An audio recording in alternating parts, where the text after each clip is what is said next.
September tends to be a bad month for stocks. Stock prices tend to drop quite a bit in September. If you look at long history, that's really the case. Some of the biggest crashes have come in the month of September or October. And if you look at the last 4 years, we've had a pretty good drop in stock prices for the last 4 years of the stock market.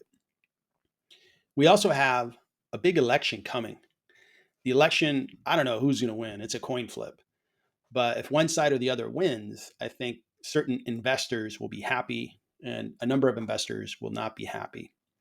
And that said, that's going to add a headwind against stock rallies where investors would prefer to wait to see who's going to win the election and then make decisions on the investments they're going to make.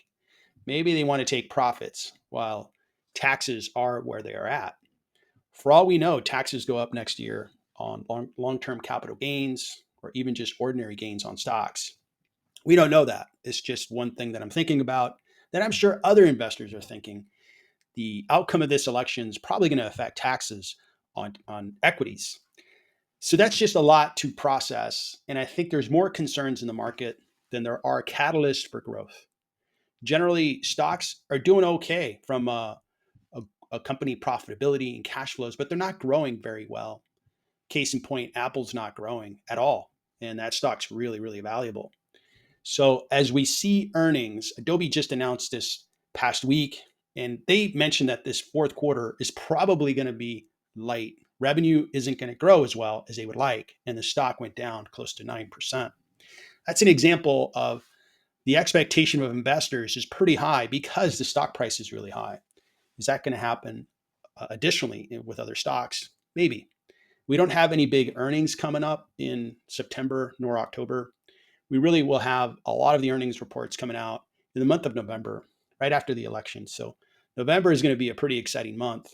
But between now and then, it's probably going to be a good idea to be in cash at a certain level, stay invested, but be careful not to be completely out of cash because if we have a big market drop, it'd be good to have cash to buy companies that I want to own at a really good discount. Another factor that's going to weigh on stock prices is that the PE ratios have been going up. If you look at the PE ratios we're faced with, we have an average PE ratio of above 28. That's really gone up from just the last year or so. It's gone up substantially. Over the last 2 years, it's gone up quite a bit. The last time we had really high PEs, we had a pretty good correction in the year 2022.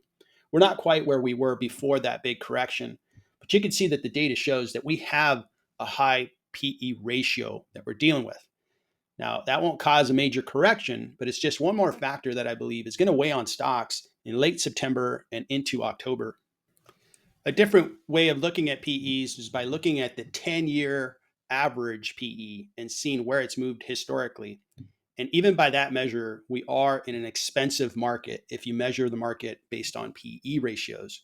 In fact, this particular website, currentmarketvaluation.com, puts our chart pretty much in the overvalued zone, which I agree with. I don't know that a lot of people would argue that the PE ratio is high right now. It's not a big cause to alarm the market that, hey, we're way overpriced. It's just overpriced and one more factor weighing on stocks. In conclusion, Warren Buffett is in a big cash position. Berkshire Hathaway has $277 billion of cash. That's a lot of cash. Warren Buffett sold out of Apple. He's been selling out of Bank of America. He completely got out of the position in Paramount, just showing that he'd rather be in cash and put his money into treasuries as opposed to putting money in the market. I've generated more cash for my portfolio by letting some bonds that I own that are maturing just go to cash, and I'm not renewing those bonds. I think the opportunity to buy stocks once they correct is going to be a good one. So I'm accumulating cash out of that particular asset class. I'm also selling any problem stocks that I just would rather have cash. Example, I was in Ford stock for quite a while, and it just really wasn't getting the type of stock price that I felt the intrinsic value represented. And at the end of the day, the market just doesn't like automotive companies. Same thing for airlines. I got out of United Airlines. And I'm glad that I've got the cash sitting there ready Should a big correction happen, I'll take advantage of really low prices on great companies that I want to own. I'm really going to focus on buying quality companies that are discounted. That gives me the best chance of making a very good return on that stock. Also, small caps are really looking good.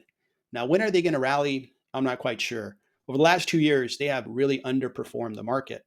They may come back, and I'm keeping an eye on some small caps. I own some already, and I've got a couple on my watch list that I'm going to look at. So that's where we're at. It's September 14th. We'll see how the rest of September plays out, and then how October operates for the stock market. It'll certainly be interesting. I'll be watching every day, streaming every day, and seeing how I can take advantage of the ups and downs of the stock market. Thank you for watching.